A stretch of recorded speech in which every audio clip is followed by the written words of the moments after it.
Hey guys, welcome back to this another video. ये है part 2 हमारी पोर्ट्रेट वाली सीरीज़ का। अगर आपने पार्ट 1 नहीं देखा है तो पहले वो देख लेना, क्योंकि अगर आप डायरेक्टली इसको देखोगे तो हो सकता है चीज़ें समझ में ना आए।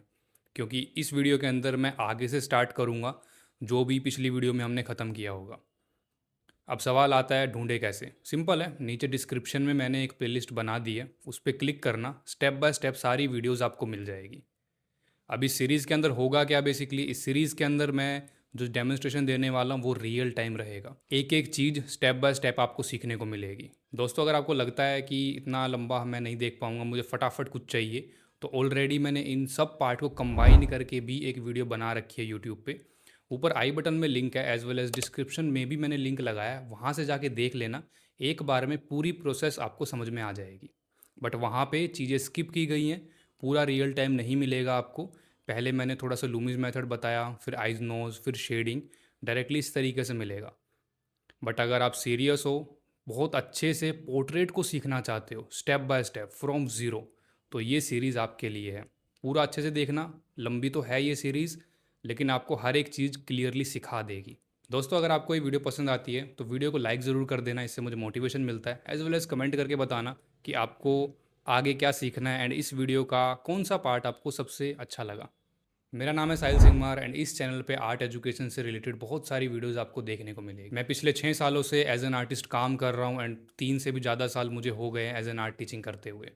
एंड मैं ये दावे के साथ कह सकता हूँ कि आपको टैलेंट की ज़रूरत नहीं है, आपको सही डायरेक्शन और राइट एजुकेशन की ज़रूरत है आर्ट में ग्रो करने के लिए। मैंने बहुत सारे आर्टिस्टों को ट्रेन किया है अपनी आर्ट स्किल को फ्रॉम ज़ीरो से एडवांस लेवल तक लेके जाने के लिए। अगर आप भी चाहते हो अपनी स्किल्स को बहुत एडवांस लेवल पे लेके जाना, स्पेशली इन पोर्ट्रेट्स, आप मुझे इस व्हाट्सएप नंबर पे मैसेज कर सकते हो गाइडेंस के लिए। अगर आप भी एक सीरियस आर्टिस्ट हो एंड आर्ट की फील्ड में ग्रो करना चाहते हो, then this channel is for you. And एक इम्पॉर्टेंट बात मैं आपके साथ शेयर करना चाहता हूँ। देखो, ग्रोथ यूट्यूब पे रैंडम वीडियोस देखने से नहीं आएगी। ग्रोथ आती है एक सिस्टम को फॉलो करने से। जैसे कि मैं अभी आपके साथ ये सीरीज़ शेयर कर रहा हूँ, तो आप स्टेप बाय स्टेप देख रहे हो एक स्ट्रक्चर्ड वे में कि पहले क्या करना है, बाद में क्या करना है, एंड सही तरीके से आप प्रैक्टिस कर रहे हो। तो आर्ट में ग्रोथ एजुकेशन से एंड सही गाइडेंस से आती है। अगर आप रैंडमली चीज़ें सीख रहे हो तो कभी भी आर्ट की फील्ड में ग्रो नहीं कर पाओगे। अगर आप भी इंटरेस्टेड हो तो मुझे इस नीचे दिए गए व्हाट्सएप नंबर पे मैसेज करके कम्युनिटी को ज्वाइन कर सकते हो। तो अब हम करते हैं आज का डेमोन्स्ट्रेशन स्टार्ट। सो मार्किंग हम कर चुके थे पिछली क्लास के अंदर। अब यहाँ पे धीरे धीरे डिटेल्स के अंदर जाने वाला हूँ मैं। ओके, ग्रिप पे मैंने शिफ्ट किया है। पहले अगर आपने ऑब्जर्व किया हो, मैंने ओवर हैंड ग्रिप का यूज़ किया था जब स्टार्ट किया था बनाना, लेकिन अब यहाँ पे मैं ट्राइपॉड ग्रिप पे शिफ्ट हो गया हूँ क्योंकि हम डिटेल्स कर रहे हैं। देखो, स्टार्टिंग में जब भी कोई भी सब्जेक्ट को स्टार्ट करते हैं, पहली चीज़ हम दूर से ऑब्जर्व करते हैं उसको। ठीक है, दूर से देखा एंड पूरा जो ओवरऑल प्रोपोर्शंस है उन पे ध्यान देना होता है हमको, ना कि ज़्यादा डिटेल्स के अंदर। जैसे ही हम आगे बढ़ते हैं, धीरे धीरे जैसे ही पोर्ट्रेट को और बनाना स्टार्ट करते हैं और अच्छा होने लगता है हमारा पोर्ट्रेट, तब हम शिफ्ट करते हैं ट्राइपॉड ग्रिप पे, क्योंकि अब हमको बाहरी एरिया नहीं बनाना, अब हमको अंदर का स्ट्रक्चर बनाना है, डिटेल्स में काम करना है। तो ये दो ग्रिप बहुत इंपॉर्टेंट है। पहली ग्रिप है हमारी ओवर हैंड ग्रिप, जिसको आर्टिस्ट ग्रिप भी बोला जाता है। दूसरी ग्रिप है ट्राइपॉड ग्रिप, जो कि डिटेल्स के लिए यूज़ होती है। ट्राइपॉड ग्रिप आप सब स्टार्टिंग से यूज़ करते आए हो, बचपन से हम करते आए हैं, तो ईजी है। मेन सीखना है आपको ओवर हैंड ग्रिप को ज़्यादा प्रैक्टिस करनी है। ठीक है, स्टार्टिंग स्टेज में खासकर उसी का यूज़ करना है, क्योंकि वहाँ पे हम केवल लाइंस और एंगल्स पे फोकस करते हैं। अगर वो चीज़ आप कैप्चर कर पाते हो तो पोर्ट्रेट अच्छा लगेगा आपका। अब जैसे कि यहाँ पे ओवरऑल हमने स्ट्रक्चर बना लिया, अब धीरे धीरे मैं डिटेल्स ऐड करूँगा। स्टार्ट में कर रहा हूँ रिबन वाले पार्ट से, जो हेड के ऊपर रिबन रखा हुआ है। ठीक है, उसकी मैंने शेप प्रोपोर्शन मार्किंग करी। फिर धीरे धीरे मैं हेयर्स बनाऊँगा। ओके, हेयर कंप्लीट पूरा एक एक बाल नहीं बनाते हम, एक ओवरऑल स्ट्रक्चर रेडी करते हैं। ठीक है, स्ट्रक्चर रेडी होता है, देन उसके बाद फिर धीरे धीरे मैं और चीज़ें ऐड कर रहा हूँ। एक और चीज़ यहाँ पे आप ध्यान दो, लाइन वेट। ओके, लाइन कहाँ पे मैं डार्क यूज़ कर रहा हूँ, कहाँ पे लाइट यूज़ कर रहा हूँ। जहाँ पे मुझे डेप्थ दिखानी है वहाँ पे थोड़ा सा पेंसिल को प्रेशर करके मैंने यूज़ किया, ताकि वो डेप्थ दिख पाए बिना किसी शेडिंग के। जहाँ मुझे लाइटनेस दिखानी है, जैसे कान वाला एरिया में लाइटनेस है, ठीक है, कोई भी ऐसा डार्क एरिया नहीं है वहाँ पे। तो इसीलिए यहाँ पे मैं पेंसिल को बहुत ही हल्का सा चला रहा हूँ। इन छोटी छोटी चीज़ों से बहुत ज़्यादा फ़र्क पड़ता है। अगर आप खासकर बिल्कुल बिगिनिंग लेवल पे हो, नया नया स्टार्ट कर रहे हो, तो बहुत फ़र्क पड़ने वाला है इससे। ठीक है, लाइन का जो वेट है, कहाँ पे डार्क यूज़ करना है, कहाँ पे लाइट यूज़ करना है, बहुत मैटर करता है। स्टार्टिंग में तो आप हल्की पेंसिल यूज़ करना, लेकिन उसमें भी कहीं ना कहीं आप थोड़ा सा दिखा सकते हो एजिस पे कि यहाँ पे थोड़ा सा डेप्थ आनी है। ओके, आपकी अंडरस्टैंडिंग के लिए मैं हमेशा ओवरऑल देखता हूँ पूरे पोर्ट्रेट को, बाहरी स्ट्रक्चर से हमेशा स्टार्ट करता हूँ। ठीक है, कभी भी मैंने ऐसा नहीं किया कि स्टार्टिंग में अंदर वाला एरिया मार्क कर दिया। ओके, हालांकि अब तो मैं कर लेता हूँ, लेकिन जब मैं सीख रहा था, जब मैं फंडामेंटल्स को स्टडी कर रहा था अच्छे से, तो मैंने इन चीज़ों को समझा कि पहले ओवरऑल स्ट्रक्चर हमको बिठाना पड़ता है। ओके, उसके बाद हम बाकी चीज़ों में काम कर सकते हैं। तो वही चीज़ मैं आपको भी शेयर कर रहा हूँ यहाँ पे। पहले आउटर स्ट्रक्चर, जैसे कि फेस पूरा मैंने एक बाहरी स्ट्रक्चर तैयार किया, अच्छे से समझा उसको, बाहरी स्ट्रक्चर मुझे सही लगने लगा, देन उसके बाद मैंने कंसिडर किया अंदर वाले एरिया को। ठीक है, हालांकि अभी भी बाहर का जो स्ट्रक्चर है उस पर ही काम कर रहा हूँ मैं, और बहुत पेशेंस चाहिए। ठीक है, रियल टाइम वीडियो है तो टाइम तो लगेगा, लंबी वीडियो है, अच्छे से आपको देखनी पड़ेगी मैंने किस तरीके से बनाया है, कैसे मैं यूज़ कर रहा हूँ। इसको आप रिपीट पे देख सकते हो, एक बार में समझ में नहीं आ रही तो मैं ये रिकमेंड करूँगा कि रिपीट पे देखो। एक बार नहीं आई दूसरी बार देखो, दूसरी बार नहीं आई तीसरी बार इसको अप्लाई करो। ओके, देखते चलो, साथ साथ प्रैक्टिस करो, साथ में वीडियो चल रही है ना, उसके बाद आप साथ साथ भी प्रैक्टिस करने लग रहे हो।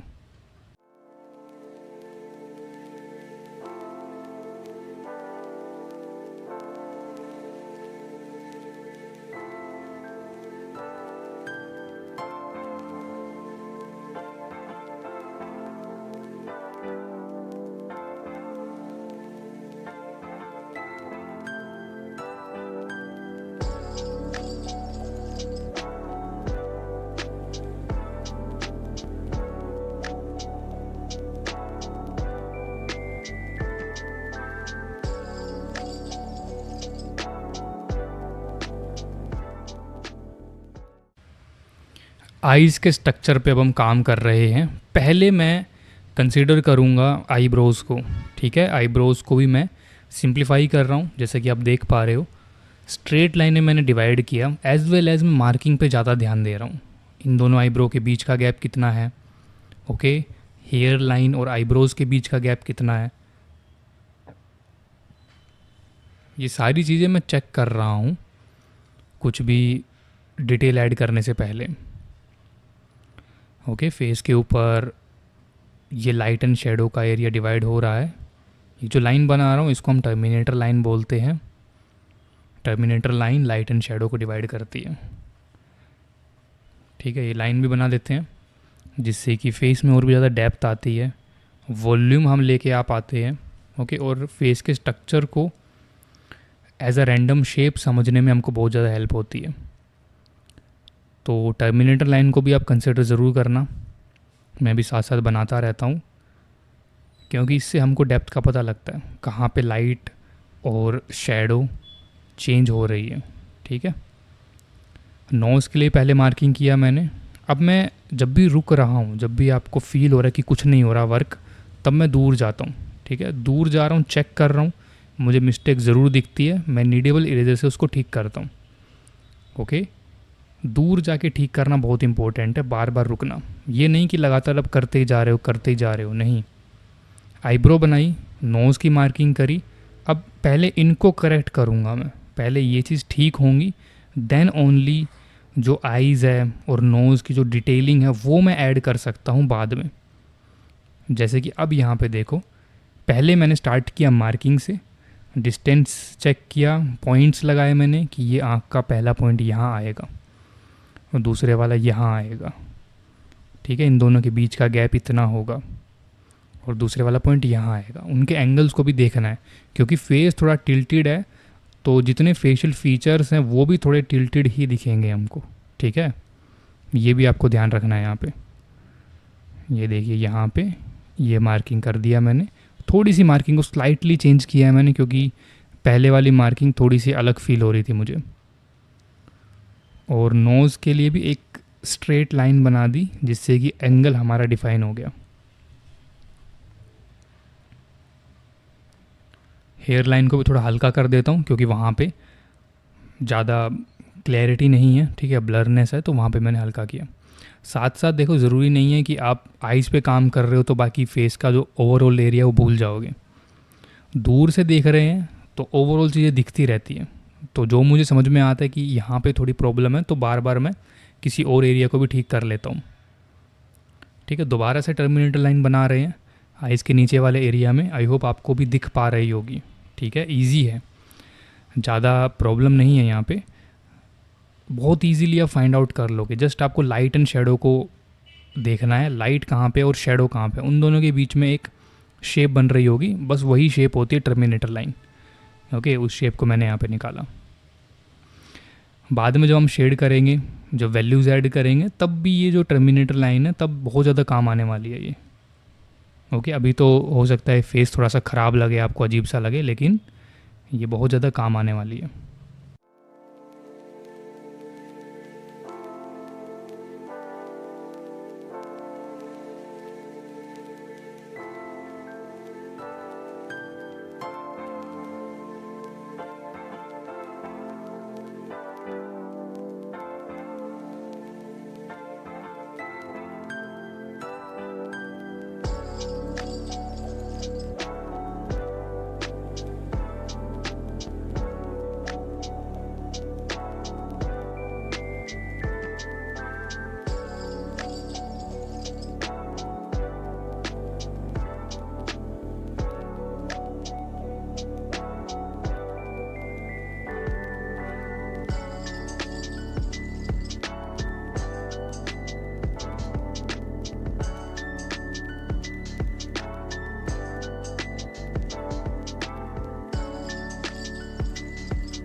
दोस्तों, अगर आपको वीडियो हेल्पफुल लग रही है, मेरा टीचिंग स्टाइल समझ में आ रहा है, तो आप एक काम कर सकते हैं, इस सीरीज़ को अपने आर्टिस्ट फ्रेंड के साथ शेयर कर सकते हैं जिसको इसकी सबसे ज़्यादा रिक्वायरमेंट है।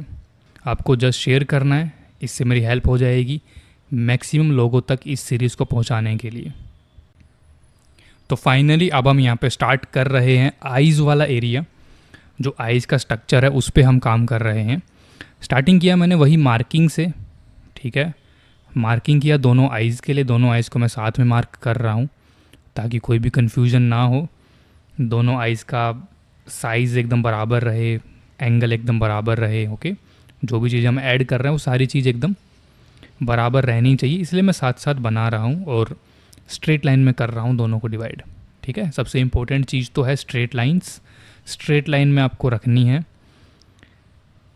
अगर आप डायरेक्टली कर्व ऐड करना स्टार्ट कर दोगे तो आप डिटेलिंग के अंदर कंफ्यूज हो जाओगे।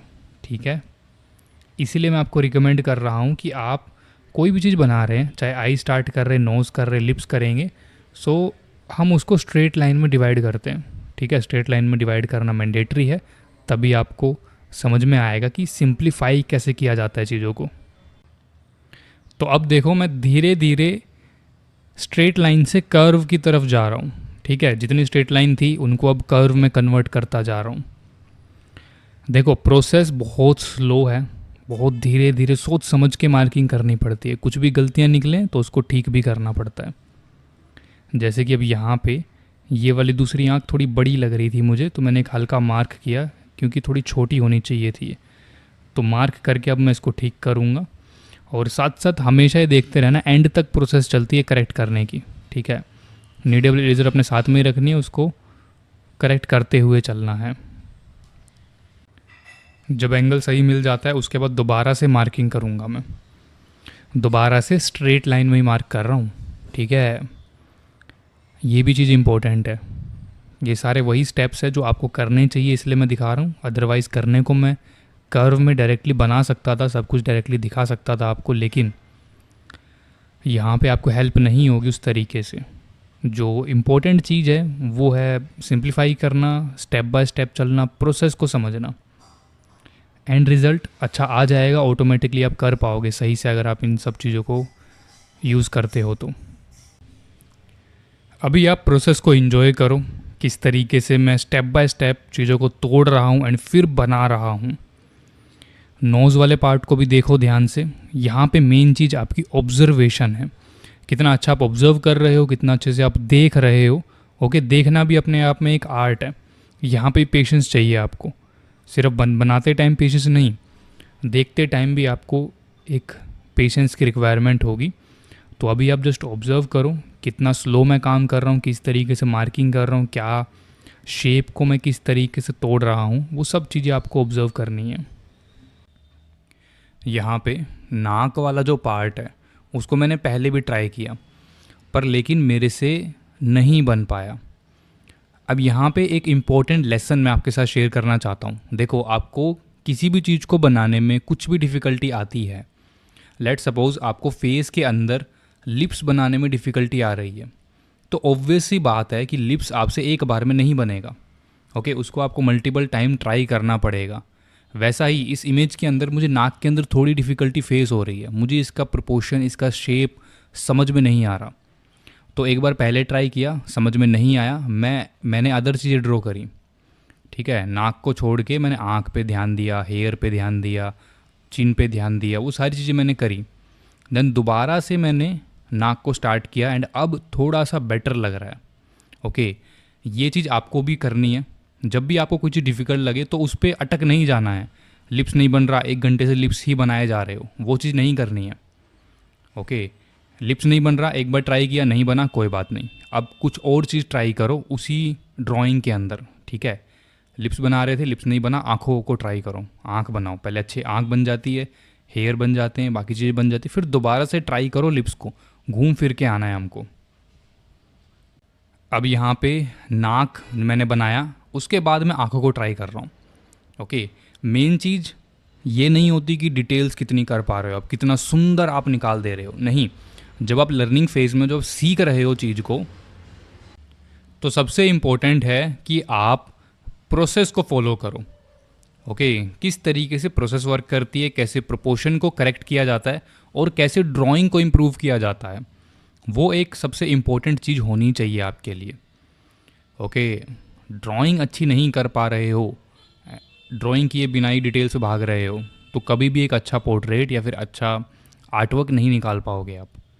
ओके, तो हमेशा ध्यान रखना है कि प्रोपोर्शन कितने अच्छे हो पा रहे हैं। प्रोपोर्शंस क्या होते हैं? प्रोपोर्शंस होता है अनुपात, हिंदी में अगर सिंपल बोले अनुपात। ओके, अब ड्राइंग के अंदर कैसे अप्लाई करेंगे? सिंपल सा चीज़ है, प्रोपोर्शन कंपैरिजन में देखे जाते हैं, एक दूसरे से कंपेयर करके कि अगर आँख इस पोर्ट्रेट की इतनी बड़ी है, इस आँख के कंपैरिजन में नाक कितना बड़ा होगा। ठीक है, वहीं पे अगर इस पोर्ट्रेट का फोर हेड मतलब कि माथा इतना लंबा है तो क्या उतना ही सेम साइज़ नीचे आएगा या उससे बड़ा है नाक वाला एरिया। ठीक है, इस तरीके से प्रोपोर्शंस जज किए जाते हैं। अब जब भी आप किसी आर्टिस्ट को सुनो कि प्रोपोर्शन गलत हैं आपके, प्रोपोर्शन यही होते हैं सिंपल, इन कंपैरिजन। एक और एग्जांपल अगर मैं दूँ यहाँ पे, तो हेयर जो है, इसके बाल जो हैं, ओके, हेयर के कंपैरिजन में इसका ओवरऑल फेस कितना बड़ा है, ओके, ऐसे भी जज किया जाता है। अब मान लो किसी ने हेयर बहुत ही ज़्यादा बड़े बना दिए, फेस बहुत छोटा सा लग रहा है, ओके, उसके कंपैरिजन में भी जज कर सकते हो। फेस बहुत बड़ा है, हेयर बहुत ही छोटे छोटे लग रहे हैं, वो भी हो सकता है। और इसी तरीके से जब हम फिगर ड्राइंग कर रहे हैं तो वहाँ पे भी इस चीज़ को ध्यान रखा जाता है। एक होता है head to body ratio, okay, head to body ratio का मतलब है सिर कितना बड़ा है बॉडी के कंपैरिजन में, या फिर कितने सिर के अंदर पूरी बॉडी आ सकती है। ये होते हैं प्रोपोर्शंस।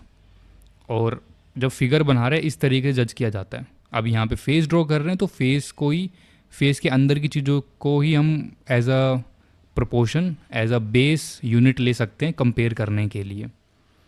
क्लियर? ज़्यादा कोई मैथ लगाने की ज़रूरत नहीं है इसमें कि कितना प्रोपोर्शन होगा, कितने परसेंट होगा, नहीं, सेंटीमीटर में भी नहीं नापना आपको। हम एक आर्टिस्ट है, जस्ट देखो क्या वैसा लग रहा है, अगर हाँ तो आप सही जा रहे हो। ठीक है, इसी तरीके से लिप्स स्टार्ट कर रहा हूँ मैं। अब लिप्स को भी कंपेयर किया मैंने आँखों से। ठीक है, लिप्स कितने चौड़े हैं, मतलब आँखों के कंपैरिजन में लिप्स कहाँ पर आ रहे हैं, वो भी मैंने यहाँ पे जज किया।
अब ये जो भी चीज़ मैं कर रहा हूँ ये सब डिटेल्स का पार्ट है, ठीक है। आँखों को मैंने डिटेल कर दिया, नाक को अब मैं डिटेल कर रहा हूँ, वैसे ही लिप्स भी डिटेल हो जाएंगे एंड हमारा फेस की ड्राइंग कंप्लीट हो जाएगी।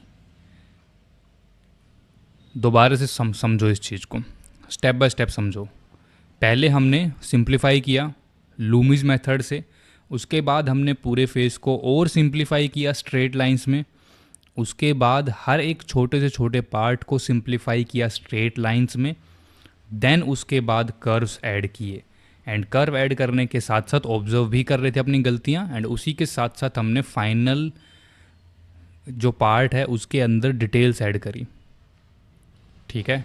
इस प्रोसेस को फॉलो करना है आपको, चाहे आप कुछ भी ड्रॉ कर रहे हो। अगर आपको ड्राइंग को मास्टर करना है, पेंसिल को मास्टर करना है, तो ये स्टेप्स बहुत इंपॉर्टेंट है। अगर इन स्टेप को फॉलो करते हुए चलोगे तो ऑटोमेटिकली आपका फेस भी मैच हो जाएगा टाइम के साथ, एज वेल एज डिटेल्स जितनी बनाना चाहो उतनी भी बना सकते हो आप। ओके, मेरा टारगेट स्टार्टिंग से ही इस फेस को बनाते हुए ये था ही नहीं कि मैं फेस मैच करूँगा, इस लड़की जैसा मेरा ड्राइंग लगना चाहिए। ये मैंने स्टार्टिंग में ही क्लियर किया था कि मैं सिर्फ प्रपोर्शन पे ध्यान दूंगा। अब देखो, आँख से नीचे एक लाइन लेके गया मैं, वो सीधा लिप्स पे जाके मिली। ओके, मुझे पता लग गया कि लिप्स इतने चौड़े होने चाहिए। ये छोटी छोटी चीज़ें अगर आप नोटिस करते हो तो आपको समझ में आ जाएगा मैं किस तरीके से प्रपोर्शन जज करता हूँ, कैसे कंपेयर करता हूँ। ये जो छोटे छोटे डॉट लगा रहा हूँ ना पेंसिल से, कहीं कहीं पे डॉट, फिर थोड़ा सा गैप देकर, जो भी चीज़ें हैं ये सब प्रपोर्शन का पार्ट है। यहाँ पे ऑब्जर्वेशन तो चलती चलती है लेकिन मेज़रमेंट भी चलती है। मेज़रमेंट जो मैंने करके दिखाई आँख से, ठीक है, आँख का कौन से एरिया से स्ट्रेट लाइन में नीचे लूँ तो लिप्स का जो एंड वाला पार्ट बन जाएगा। ओके, और नाक से, नाक का जो बॉटम पार्ट है उससे कितने नीचे लिप्स आ रहे हैं, वैसे ही चिन से कितने ऊपर लिप्स आ रहे हैं, ये सब चीज़ें देखनी पड़ती है। तब आपको एक फाइनल पोजीशन मिलती है कि लिप्स मुझे यहाँ बनाने चाहिए। ऑल्सो लिप्स का एंगल क्या होगा, कितना टेढ़ा है फेस, ठीक है, क्योंकि ये फेस टेढ़ा है थोड़ा सा। ओके, तो हर एक चीज़ उस स्लांट में होंगी। आंखें भी थोड़ी सी एंगल में है, नाक भी एंगल में है, इसी तरीके से लिप्स भी इसी एंगल में बनेगा हमारा। ऑब्वियस बात है, ये तो दिमाग में आ जाना चाहिए अभी तक आपके, ठीक है। ये देखो बेटर। अब जो फेस है वो फेस जैसा लग रहा है, हल्का बहुत इस लड़की से मैच भी हो रहा है। ओके, और अब मैं बनाऊंगा टर्मिनेटर लाइन। सारी चीज़ें हो जाने के बाद टर्मिनेटर लाइन फाइंड आउट करना इम्पोर्टेंट है। टर्मिनेटर लाइन बेसिकली ऑलरेडी बताया मैंने, अगर मिस कर दिया तो दोबारा सुन लो। लाइट एंड शेडो को जो लाइन डिवाइड करती है उसे हम टर्मिनेटर लाइन बोलते हैं, सिंपल। टर्मिनेटर लाइन ड्राइंग की लाइन से हल्की बनती है, ज़्यादा चुभनी नहीं चाहिए, वो एकदम डार्क नहीं बनानी हमको। मेरे को देखो बहुत हल्की सी बनानी होती है, एक आइडिया मिल जाएगी सिर्फ कि हाँ इस तरीके से आएगा। ओके, चिन वाले पार्ट में भी है और ओवरऑल इस फेस में भी है।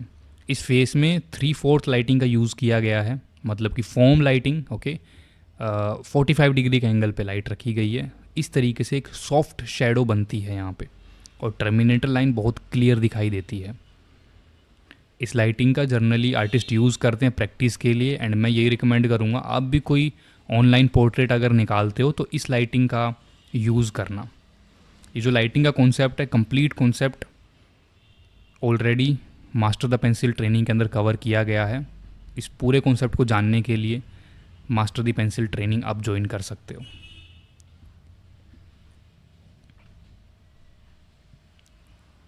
लिप्स में थोड़ी बहुत हल्की बहुत गलतियां लगी, ऊपर नीचे ज़रूर करना है।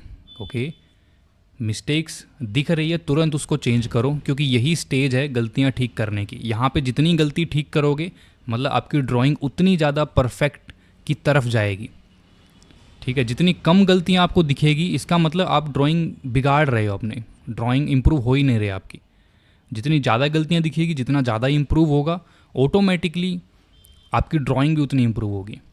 अगर कोई आर्टिस्ट या फिर बिगिनर लेवल का आर्टिस्ट ये बोलता है कि मेरे को तो गलतियाँ ही नहीं दिख रही, मेरा आर्टवर्क तो सही है, इसका मतलब उसका आर्टवर्क सबसे ज़्यादा बिगड़ा हुआ है। ओके, एक आर्टिस्ट स्टार्टिंग से ही आर्टवर्क अच्छा नहीं बनाता, वो गलतियाँ ठीक ठीक कर करके एक आर्टवर्क को अच्छा करता है, बेटर करता है। जो आर्टिस्ट जितना जल्दी गलतियाँ देख के उसको ठीक कर पाता है उतना बेटर उसका आर्टवर्क निकलता है। और यही प्रिंसिपल है, यही फंडा है ड्राइंग को इम्प्रूव करने का।